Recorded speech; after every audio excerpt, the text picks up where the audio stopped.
कभी कभी जिंदगी में ना एक ऐसा साया छा जाता है जो हर रोशनी को जैसे निगल लेता है। आज हम एक ऐसी कहानी को समझने वाले हैं। एक नज़्म है अ स्काईलाइन की इस्तकामत।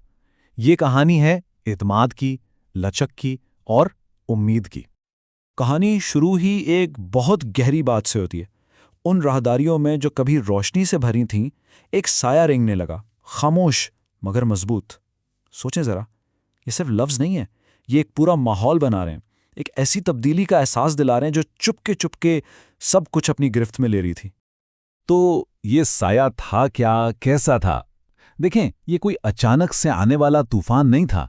नहीं, ये तो एक ऐसी कैफियत थी जो धीरे धीरे, आहिस्ता आहिस्ता गहरी होती जा रही थी।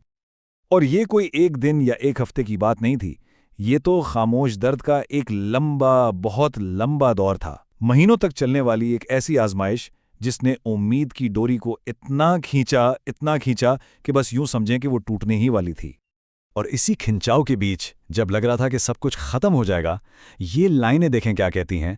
महीने लंबे होते गए, जीतने का कोई इम्कान ना था, फिर भी किसी ने हिम्मत ना हारी, ना ही अंदर से टूटा। मतलब बाहर से हालात चाहे जितने भी खराब हों, अंदर एक चिंगारी, एक मुज़ाहमत अभी भी जिंदा थी।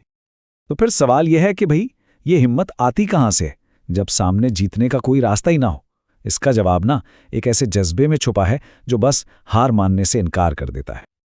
ये बड़ी अजीब सी कैफियत थी। एक तरफ तो ये सोच के शायद अब कभी सवेरा ही नहीं होगा, और दूसरी तरफ उसी अंधेरे में थकी हुई आंखों में ख्वाब चमकते रहे। ये उम्मीद और नाउमीदी की एक जंग थी जो हर पल, हर लम्हा अंदर चल रही थी। और इसी जंग के बावजूद उन्होंने अपना वकार नहीं खोया। सर बुलंद रखे अगरचे हौसले पस्त थे, उन्होंने तूफान का मुकाबला किया हर एक ज़र्ब के बाद। ये एक तरह की खामोश बगावत थी, बस हार न मानने की, डटे रहने की। लेकिन एक अकेला इंसान कब तक तूफान से लड़ सकता है? असल ताकत तो तब बनी जब ये सारे लोग एक दूसरे से जुड़ गए, जब उन्हें एहसास हुआ कि वो अकेले नहीं हैं। इनकी जो इज्तिमाई ताकत थी ना, वो चंद चीज़ों पर खड़ी थी। पहली चीज़ इत्तेहाद, जो एक धागे की तरह सबको जोड़े हुए था। दूसरी ईमान, आंखों में आंसू थे मगर ईमान कायम था। तीसरी कोई शिकायत नहीं, कोई गुस्सा नहीं। और चौथी बस खामोश दुआएं और एक बेहतर कल की उम्मीद। यही वो एहसास था जिसने उन्हें उन मीटिंग्स में भी संभाले रखा जहां हर तरफ गैर यकीनी थी। ये जानना कि इस मुश्किल वक्त में सब साथ हैं, ये अपने आप में एक बहुत बड़ी हिम्मत थी। और कहते हैं ना कि जब इस्तिकामत और इत्तेहाद एक हो जाएं, तो फिर तकदीर को भी अपना रास्ता बदलना पड़ता है। और यहां से कहानी में एक नया मोड़ आता है। हालात बदलना शुरू होते हैं। अब ये लोग सिर्फ बर्दाश्त नहीं कर रहे थे, नहीं, अब लचक और एतमाद उनके सबसे बड़े साथी बन चुके थे। वो मुसीबत को झेल नहीं रहे थे, बल्कि उसके सामने एक मजबूत दीवार बनकर खड़े थे।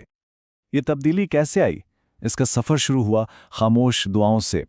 फिर एक हल्की सी सरगोशी उठी, वो सरगोशी एक आवाज बनी, और आखिरकार हालात का पूरा धारा ही पलट गया।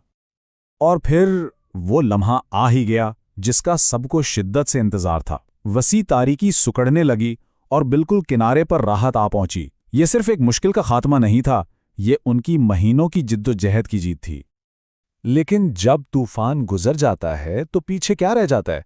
क्या सिर्फ तबाही या कुछ और भी? ये कहानी बताती है कि इस्तिकामत के अपने ही फल होते हैं। इस पूरे तजुर्बे ने उन्हें बिल्कुल बदल कर रख दिया। वो अब सिर्फ एक अमला नहीं थे, बल्कि साबित कदमी की एक जीती जागती मिसाल बन चुके थे, जिनके चेहरों पर एक आजिज़ाना सी मुस्कुराहट थी। ये लाइनें इस बात को पक्का करती हैं कि कोई भी मुश्किल बेकार नहीं जाती, क्योंकि हर जिद्दोजहद अपना फल लाई, खामोश दिलों में और मजबूत रास्तों में। मतलब इस तकलीफ ने उन्हें अंदर से और मजबूत बना दिया। तो आखिर में इस आसमान की इस्तिकामत का मतलब क्या निकला? इसका मतलब है वो जीत जो सिर्फ हिम्मत से नहीं, बल्कि एतमाद, लचक और ईमान, जब ये तीनों चीजें मिल जाती हैं, तब हासिल होती है। और ये कहानी हम सब के लिए एक सवाल छोड़ जाती है कि जब रात बहुत लंबी और अंधेरी लगे, तो वो कौन सी चीज़ है जो हमारे अंदर सुबह का गीत गाने की हिम्मत जगाती है।